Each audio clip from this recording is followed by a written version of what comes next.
Earlier this year, I made a video about every single book I read in the year 2023, summarized in one sentence each. However, I realized I didn't actually give my opinion on how I ranked them. So, even though we're almost a year late, I'm finally ranking them. I'm going to go from best to worst, so stick around to the end of the video to see which were my favorites of the year. And if you're new to the channel, hi, welcome. My name is Katerina. It is lovely to see you here. I make videos every single week talking about books, and if that's something you're into, why do you consider subscribing? And alrighty, let's get into the video. Okay, starting off first, like me with Brussels sprouts on my Christmas dinner, I like to get the worst out the way so I can enjoy the rest. So we're starting off with the waste of paper category. These books are truly the bottom of the barrel. They were so bad, the trees didn't deserve to die in order to publish these books. They were not only a waste of paper, but also a severe waste of my time. I'm sure reading these books actually knocked off years of my life. Starting off not so strong, we have The Love Hypothesis by Ali Hazelwood. Thinking about this book honestly makes me feel physically ill because I don't think I've ever cringed out as much as when I read this one. The writing was terrible, the characters were annoying, and the plot was just really stupid. And I believe this is actually published Star Wars fan fiction, and personally I love Star Wars and even I hated this book, so it was just terrible. Next up we have This Is How You Lose the Time War by Amal El Mokhtar and Matt Gladstone. I can't comprehend how people genuinely liked this book, honestly, because I have never felt rage the way I did when I was reading it. It had way too many overcomplicated metaphors, and the story just didn't make any sense. Like, if someone asked me to write the most pretentious and complicated book ever, this is generally what I would have produced. I had to look up on Wikipedia afterwards what actually happened in the book because I was just so lost. I absolutely detested this book with every fibre of my being, and it definitely deserves to be in this category. At number 3, we have Really Good Actually by Monica Hazy. This main character was so annoying that I actually have more respect for her husband for divorcing her. Like, she's so whiny and spoiled throughout the entire book that genuinely I would have divorced her myself. Reading almost 400 pages about how her life was so hard when really she's the most white privileged person going was really painful. This book was really bad, actually. And last up in this category, we have Exciting Times by Nisha Dolan. Nothing happens in this book. It was so dull. The main character somehow found the most impossible way to be the most boring, meek, and annoying character throughout the entire book. This whole novel honestly just felt like such a waste of time, and I was already regretting my decision to start reading it literally 10 pages in. The times were not exciting in the slightest. For our next ranking, we had the I Hope You're Hungry for Nothing category. I hope you're hungry for nothing. If you're chronically on TikTok like I am, you'll get this reference, but if not, I'll explain. These books weren't as horrific as the other category, but they still weren't good. They were just very meh. I wouldn't recommend them, and I don't think you should read them. Whilst it may be somebody else's cup of tea, they certainly weren't mine. First in this category, we have Starve Acre by Andrew Michael Hurley. This was apparently a horror novel, but I genuinely couldn't tell you anything scary about it. It had the potential to be good, like it had an alright premise, but it just absolutely flopped quite early in the book. I had more questions at the end of the book than I did at the start, and that just left me so frustrated. I actually know that they're making a film from this book starring Matt Smith, so I am praying that that film is better than the book. Next, we have Milk Fed by Melissa Broder. It started off interesting with some great commentary on eating disorders and queer desire, but quite early on it very rapidly got less interesting and also very unnecessarily disgusting. It got very weirdly intensely sexual for no reason that didn't add to the plot in any way, and I don't know, it just felt very extremely graphic. I saw someone on Goodreads describe this book as if it was written by a man with a lesbian fever dream, and I cannot tell you how accurate that description is. I don't know, that might be somebody else's jam, but it really isn't mine. Next up, we have All About Love by Bell Hooks. Everything in this book just felt very obvious to me. Like, yes, society having less love and compassion is going to lead to negative effects. Shock. It just felt very wishy-washy and boring to me, and I can't believe this book is as popular as it is because it just felt very mundane to me. Another book that felt obvious to me was Women Don't Owe You Pretty by Florence Given. The feminist ideas here would have been amazing for like 2013, but to be published in 2020 is just so obvious. It honestly just felt like the author did like a trawl through of feminist Tumblr a decade ago and just compiled it all in one book. I just felt like it had a lot of fluff and very meaningless buzzwords that kind of resembled performance feminism to me. This book probably would have been more groundbreaking if it was released like a decade ago, but for now it was just a no from me. Next up, we have Things We Lost in the Fire by Mariana Enriquez. The way I describe this book is, you know when you have that feeling in your nose that you're about to sneeze, but then you lose it or like you can't get there? Imagine having that feeling again and again and again, and that's what this book felt like. This is a collection of short stories, and none of the stories felt fleshed out enough, and they all just ended too abrupt. It had potential because I feel like some of the stories story started out quite well, but like overall, it was just really disappointing, and I could not tell you a single story in this book. My next three books are all part of the same series, and that's The Cruel Prince, The Wicked King, and The Queen of Nothing by Holly Black. This series was so boring. Oh my god, these were like the worst fantasy books I think I've ever read. All the characters were just dull, one-dimensional, predictable. The plot sucked, and the writing was just bad. I was actually genuinely happy when I just finished this series and I could just get rid of the books. And last in this category, we have Magpie by Elizabeth Day. This book is actually an insult to the thriller category to even call this novel a thriller. Because again, it was so unbelievably boring, and the plot twist was honestly so dumb that it actually angered me. It started off with a glimmer of potential, but the book just slowly dwindled into a mess. Speaking of potential, that brings us on to our next ranking, and that is our wasted potential category. These books had potential, like they weren't horrific, but they still weren't good. Again, still ones I probably wouldn't recommend because I found them a bit naff. It kind of just felt like I was getting blue-balled with every book. Like there was something in there that could have made it good, but they just weren't. First up, we have Bones and All by Camille DeAngelis. I like the concept for cannibalism for being a metaphor of intimacy. I thought that this was actually really unique and interesting, but the book just had way too many plot holes for me to look past. Things in the plot just weren't adding up, and it was really bugging me throughout. If it was meant to be like magical realism, I probably would have given it more leeway, but I find it annoying when things don't logistically add up in books, and I don't know, this is actually one of those rare cases where I thought that the film was actually better than the book. Next up, we have Daisy Jones and the Six by Taylor Jenkins Reid. I wanted to like this, but I honestly just felt like the issues explored was very cliche and predictable. It had the potential to be good, but I honestly wish that the author went in more original directions for the characters. I felt so blue-balled with this book because I felt like I was just waiting throughout the entire thing for some sort of big thing to happen, and then when the plot twist did happen, I was just like, is that it? Like with her other book, The Seven Husbands of Evelyn Hugo, I really liked that and I thought the plot twist was very clever, but this book just was not it. Plus, I didn't vibe with any of the characters. They were just so unlikable and I couldn't empathize with any of them. Next up, we have Winter by Ali Smith. This is the second book in this author's seasonal quartet. And after reading her book Autumn, I kind of just felt like this was a replica of the same messaging, but just like wrapped up in like a Christmas version. I like her narratives on politics, art, and relationships, but it just kind of felt very samey compared to her previous book. And again, I just didn't vibe with any of the characters here. I just didn't empathize or like any of them.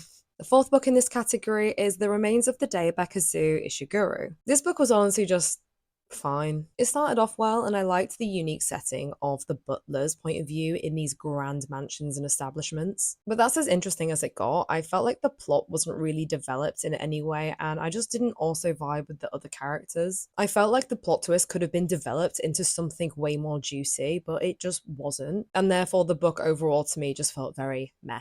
Next up, we have Tender is the Flesh by Agustina Bastarrica. I loved the concept of having cannibalism legalized in society. Like, I am a sucker for a dystopian book. But I felt like this novel very much leaned into the gory aspects for readers and kind of relied on shock value. Whereas I felt like this book would have been better if it leaned into more the social commentary, because I felt like it was a very political issue in the book. And the ending was just a bit weird. I don't think I necessarily liked it. This book was okay. Like, I liked the concept, but I just don't think it was executed as well as I would have liked to have been. Next up, we have One Flew Over the Cuckoo's Nest by Ken Kesey. I feel like it's controversial to put this book in this category because it's a classic, but I'm doing it anyway. This book just felt very repetitive and boring, honestly. I understand that it was trying to show the oppressive and abusive nature of what went on in psychiatric hospitals back in the day, but honestly, I was really bored and I was just finding the plot just difficult to follow because I was so disinterested. Also, whilst this book may have been progressive for mental health, it was so sexist. Like, unbelievably sexist towards women, that I know that this book was written back in the day, but like I've read other books that were written at the same time and like they were nowhere near talked about women the same way. And overall, that just annoyed me and I just didn't like the book as well for this reason. Next up, we have Metamorphosis by Franz Kafka. I like how this novel was an allegory for how capitalism destroys its workers and society, but honestly, I was just kind of expecting more. Like, the whole novel was just some book bug rolling around in his room. This is partly my fault because I think I had higher expectations because I see this book like used as a meme across the internet. So in my mind, I'm like, oh, it should surely be better and more influential. And also the ending was just like so depressing. Like I was really in a slump after this one because I just couldn't be bothered to read again. But yeah, I struggled getting through this one. And lastly, in this category, we have Murder on the Orient Express by Agatha Christie. I will hand it to Agatha. She can write a stunning murder mystery novel. I was super invested at the start of this book and I honestly thought it was going to be going somewhere great. But then when the case got cracked, I was just actually a bit annoyed. Like I felt like the ending was just like a bit of a cop out.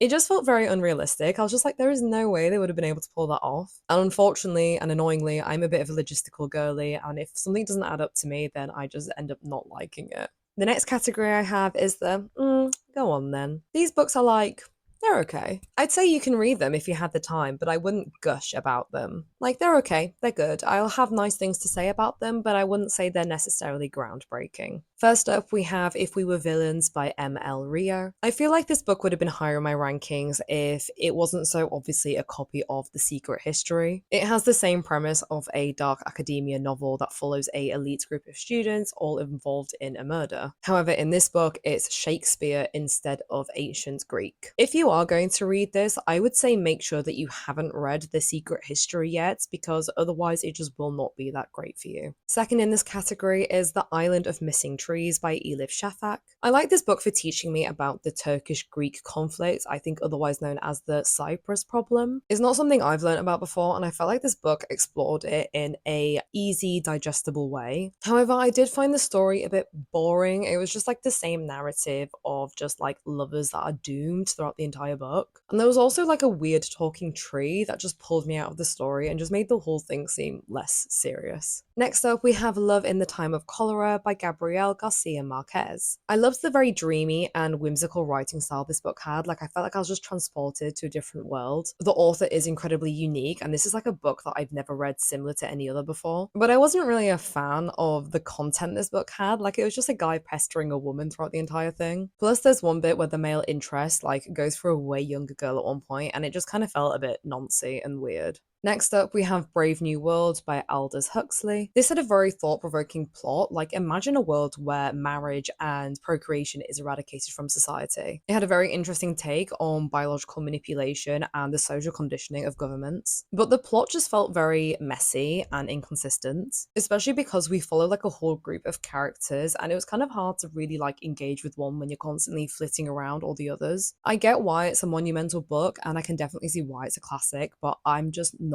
that obsessed with it. Next up, we have The Talented Mr. Ripley by Patricia Highsmith. I like the cat and mouse chase suspense that this book had. I actually quite like books that stress me out in whether the main character is going to get like caught or not. I also liked how this book was set in Italy, which is one of my favorite places on earth, and how it also has strong narratives on class. But this book weirdly felt like something was missing. I can't really describe what. I mean, maybe it's because I didn't really like the main character that much. And also I was a bit annoyed with the ending. I get that this is not a standalone book and there are sequels, but I don't know. I was just like, it didn't inspire me enough to read any of the sequels, so this is just going to be the only book I'm going to read. Next up, we have Little Women by Louisa May Alcott. This book was really wholesome. Like, it had that essence that I love about classic period piece books. There's just this simplicity and coziness to them where they just deal with like family friend drama. However, maybe because I actually watched the film first, which is like the new 2019 version, which I absolutely loved, that when I read this book afterwards, I actually felt like it didn't compare, so I was then just like not that obsessed with it. One of the very rare cases why I actually preferred the film over the book. Next up, we have The Death of Ivan Ilyich by Leo Tolstoy. This book made me fear death in a way I did not realize I would.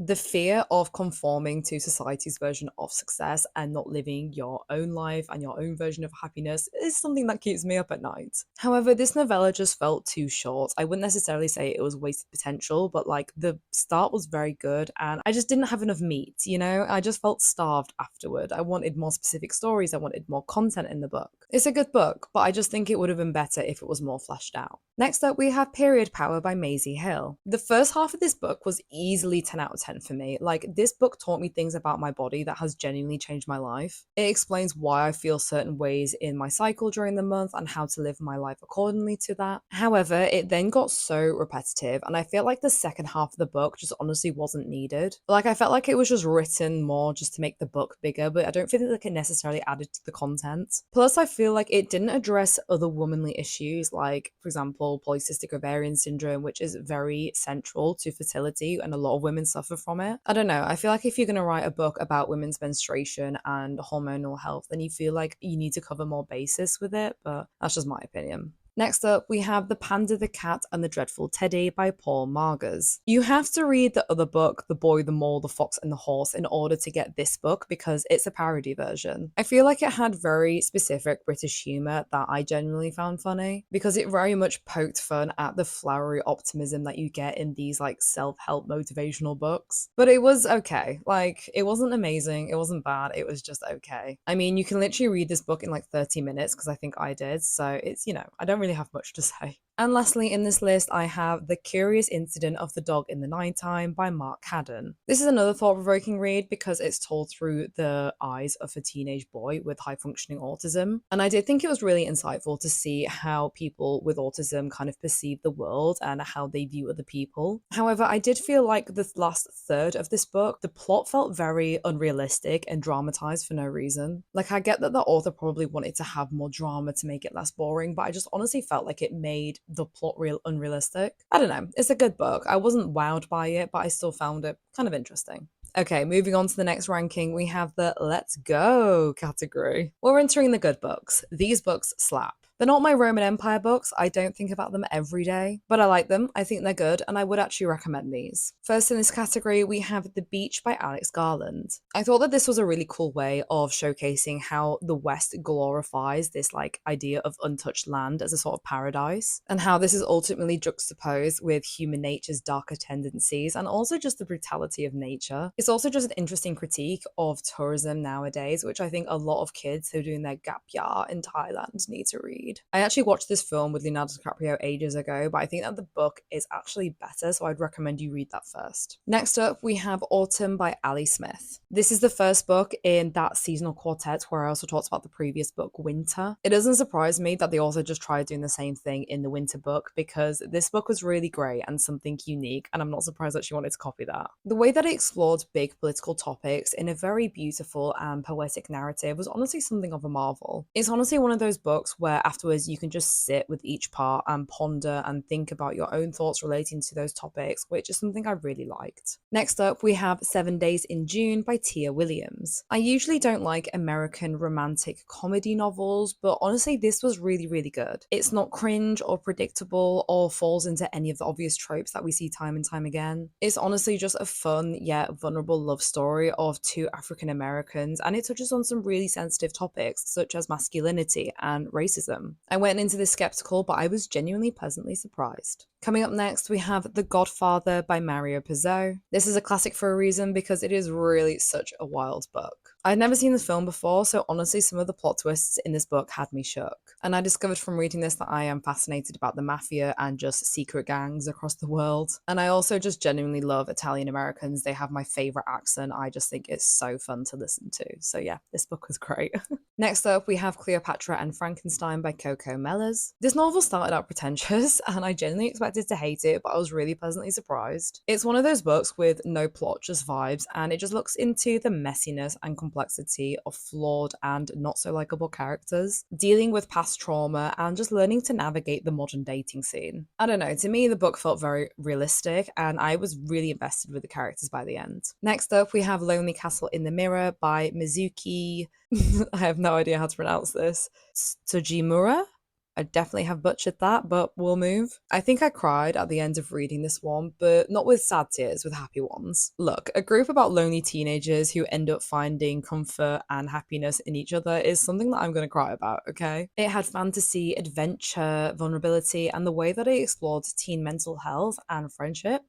Amazing. Next up, we have Troy by Stephen Fry. If you want to read Homer's Iliad but feel very overwhelmed by it, I would honestly say read this book first. I think it's a very accessible introduction because it explores the rise and fall of Troy during the Trojan War, as well as exploring all the backstories of who all like the major players are. I don't want to say characters because that doesn't feel right, because there's a lot of them and it can get confusing. But thanks Stephen Fry for not gatekeeping ancient literature from us. You're a real one. Next up, we have The Vegetarian by Han Kang. If there's a book about an unhinged woman, I'm gonna like it. This is a South Korean novel that basically explores women's mental health in society and how they're constrained from being who they are under the weight of other people's judgments. It's powerful, it's striking, and the ending is honestly something that will stay with me for a long time to come. Next up, we have The Ballad of Songbirds and Snakes by Suzanne Collins. The Hunger Games was my absolute obsession when I was a teenager, so you could bet I was gonna score this well. I love a villain origin story, I love about seeing what makes someone bad, and I love the author's ability to mix a political narrative with fast-paced plots. Reading this book honestly made the inner teenager in me so happy. I was like, yes, I can be a fangirl again. And it also just added so many more layers and depth to the original Hunger Games series, which I just very much enjoyed. Next up, we have Time Code of a Face by Ruth Ozeki. This is a super short book, but one that is super unique and impressive. It's literally just about a woman's thought processes as she sits looking at herself in a mirror for 3 hours. But it's cool because while she's looking at herself, she explores so many topics, including mixed race, her religion, and the concept of aging. And I'm not gonna lie, after reading this book, I was tempted to look at my own face in a mirror for 3 hours and see what I could come up with. Next up, we have Galatea by Madeline Miller. I love Greek mythical retellings, and no one does it better than this author. This is also a super short book, and I love how it's essentially a cautionary tale of what happens when men expect female perfection. Any character of a woman who gets revenge on a man who wronged her is honestly a queen in my eyes. Next up, we have The Obesity Code by Jason Fung. And this book was so monumental for me because it honestly changed the way I view food and my concepts around dieting, which is something monumental for me because I personally have never had the most amazing and consistent relationship with food. But this book was really insightful in showcasing how it's actually your hormones that are the main driver of weight gain and not calories. And it offers incredible advice of nutrition and how to eat what's best for your body in the long run. Next up, we have Small Things Like These by Claire Keegan. There is a reason that this book is being made into a movie, despite how small it is. It challenges the beloved Catholic Church in a way that I have rarely seen depicted, and it sheds light on how abusive some religious institutions can be, especially towards women. Whilst the writing is very quiet, it's also so striking, and it's one of those books that very unexpectedly stay with you for a long time. Okay, we have 2 categories left. So for my penultimate category, we have the I Think About You Often ranking. Self-explanatory, but I think about these books often, and I'll explain why I think about them often. First up, we have And Then There Were None by Agatha Christie. This was published in 1939, and it is literally one of the best murder mystery novels I have ever written. I loved it even more than Murder on the Orient Express. It has such a simple premise that was just executed so well, and I had no idea who was responsible for the murder at the end. If you liked the Knives Out 2 film, which I think is called Glass Onion, then I think you'll definitely like this book because I believe it's kind of based on that. But Agatha, you are the queen of murder mysteries for a reason, and I think about this book often. Next up, we have Breasts and Eggs by Mika Kawakami. I love this book's exploration into women's anxieties and frustrations regarding womanhood. It's very multifaceted. It explores the female rage that comes from puberty and ongoing body issues, all the way to loneliness from childlessness and fear in growing old. And as a woman, whenever I have thoughts like these, which is often, I always end up thinking about this book. And even though this is a Japanese book, I feel like it's still very relatable to a lot of women in the world today. Next up, we have Elvis and Me by Priscilla Presley. This book made me see Elvis Presley in a whole new light. He's a great musician, but he's a very toxic guy. So whenever I think about Elvis Presley now, I always just think about this book and what Priscilla went through. Like, they literally met when he was 24 and she was 14. Like, yikes. And also, he was just so toxic to her. He was abusive to her, he had many affairs, and he just was very heavy in the drug use. The movie is also incredible. I saw it earlier this year, and I think it definitely did the book justice. Next up, up, we have My Year of Rest and Relaxation by Atessa Moshfegh. Satirical novels about weird and depraved girls honestly have my absolute heart. The fact that the author managed to write a very witty and incredible novel about a girl that sleeps all the time is really impressive. And whenever I choose to bed rot for the day, I literally just think of this book and just think I'm channeling this main character. I honestly think all weird girls need to read this book. It is a great one. Next up, I have The Five People You Meet in Heaven by Mitch Albom. This is another book that made me cry, to no one's surprise. Some people may find this cliche and cringe, but honestly I found it very moving because it explores the meaning of life and how we affect people throughout our lives in ultimately a very simplistic but gorgeous way. So whenever I think very nihilistically about life, I always end up then thinking about this book and reminding myself how much of an impact I have on other people. Next up, I have Home Fire by Kalamila Shamsi. This is an extremely raw and thought-provoking novel that explores Muslim identity and national security in the UK. And as someone who isn't necessarily religious but comes from a Muslim culture, this is something that definitely hit close to home for me. I feel like it's very much under-discussed how much Muslims are villainized in this country just because the government need a scapegoat to blame all their problems on. And the ending is so unbelievably heavy that it's honestly something that will keep with you for a long time. Next up, I have Lean In by Sheryl Sandberg. As a corporate girly, I used to have mad imposter syndrome and I was literally so stressed out all the time at my job. And it was actually one of my female friends that gifted me this book, and it really changed my outlook on women in the workplace. How we have to fight so much harder than men to be in the same room as them, and we should honestly embrace this and therefore help other women break through this glass ceiling and help them higher up into other positions and to eliminate barriers. It's a very impactful non-fiction book, and Sheryl Sandberg, you are an absolute girl boss. Next up, we have Our Wives Under the Sea by Julia Armfield. I think about this novel so often. It's so haunting, but also so beautiful in the way that it explores love, transformation, and grief. It had such a simple plot, but I felt like it was just executed extremely well for something so objectively unrealistic to feel so real. I mean, who wouldn't rate a sapphic literary horror on Lesbians highly? Not me, that's for sure. Next up, we have The House on the Cerulean Sea by TJ Klune. This is just such a wholesome read that I think I definitely did cry at the end of this one too. There's definitely a theme here of the higher up we go in the rankings, the more likely I am to cry. It's just such a heartwarming story that has a fun plot and lots of development from the characters. It's just also very whimsical and great for like a soft fantasy book. I just really enjoyed it. Next up, we have Open Water by Caleb Zuma Nelson. This isn't a love story, but it is a story about love, and it's absolutely exquisite because it takes a look at some really heavy topics such as the trauma of racism and identity exhaustion in a very sensitive way, whilst framing the story to explore two young Black Londoners falling in love. It's powerful and striking, and it's definitely a story that's going to stay with me for a long time. Next up, we have Letters to a Young Poet by Rainer Maria Rilke. This book is proof that Rilke is the ultimate pen pal. The letters he sends to this aspiring poet are so nuanced and has the most incredible life advice that it genuinely affected my own outlook on life and what I wanted from my career and relationships with others. And for a 50-page read, it is just such an incredible book and one that I would definitely recommend to anyone to read. Next up, we have Babel by R.F. Kuang. I love the dark academia themes here. It's just very cozy and moody, but yet I also love this book for how it appreciates literature and the pursuit for knowledge. This book is also very particularly unique in exploring language and how certain words are formed and cross over different languages, which as someone who knows a few languages, I found very interesting. And I also love the book's raw and blunt look into the West colonization and supremacy and how it negatively affects others. Like, this was a solid read. And the final book in this category is Tomorrow and Tomorrow and Tomorrow by Gabrielle Zevin. It is very hard to write a book that spans over many, many years well, especially without getting boring. And this book very much did it well. It had very well-developed characters, complex relationships, and a unique plot. And now whenever I think about video games and video game creation, I always end up thinking back to this book.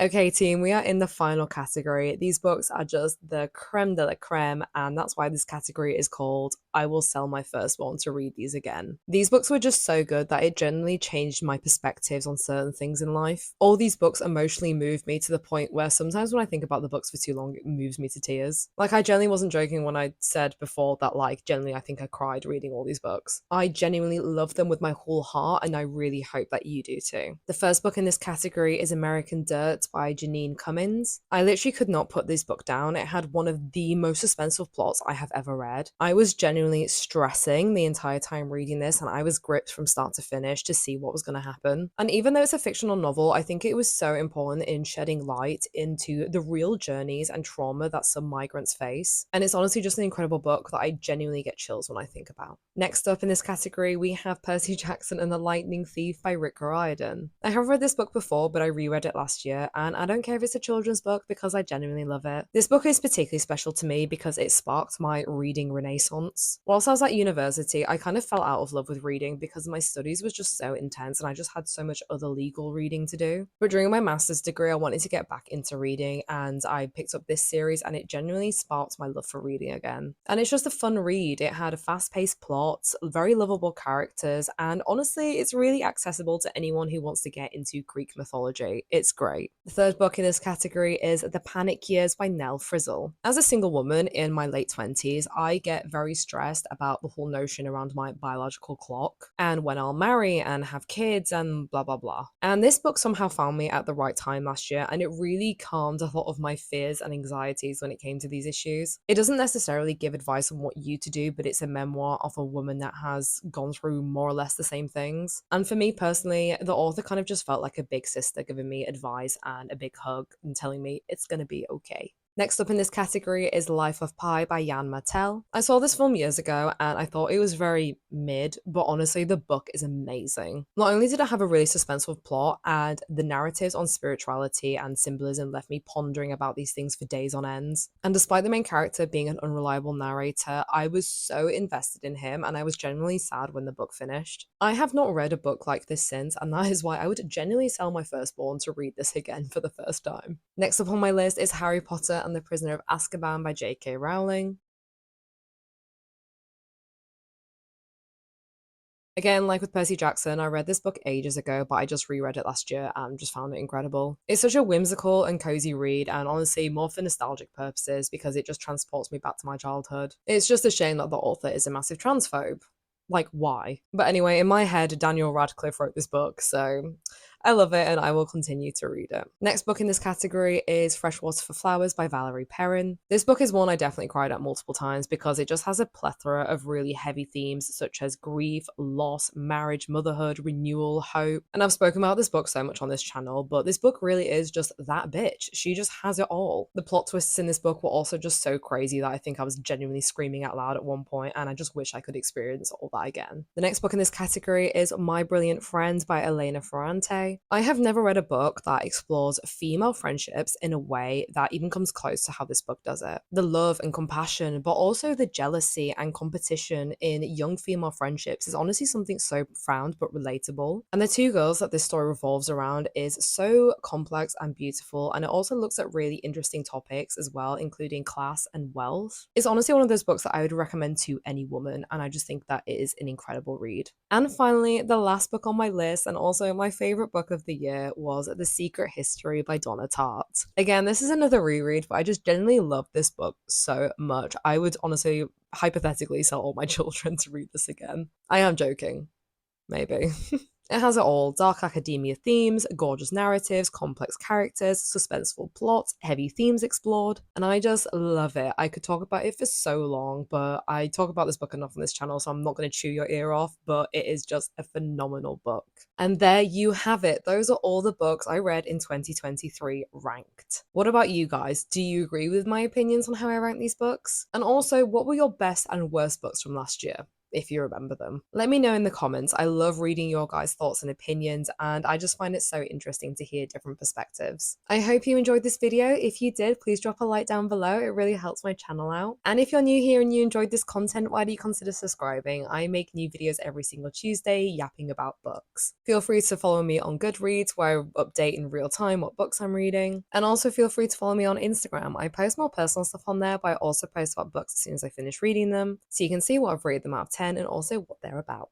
And thank you so much for being here. I can feel my voice going because I have been talking for so long, so I'm gonna go make myself a cup of tea. But thank you so much for watching. Love you all so much, and I will see you in the next one. Bye.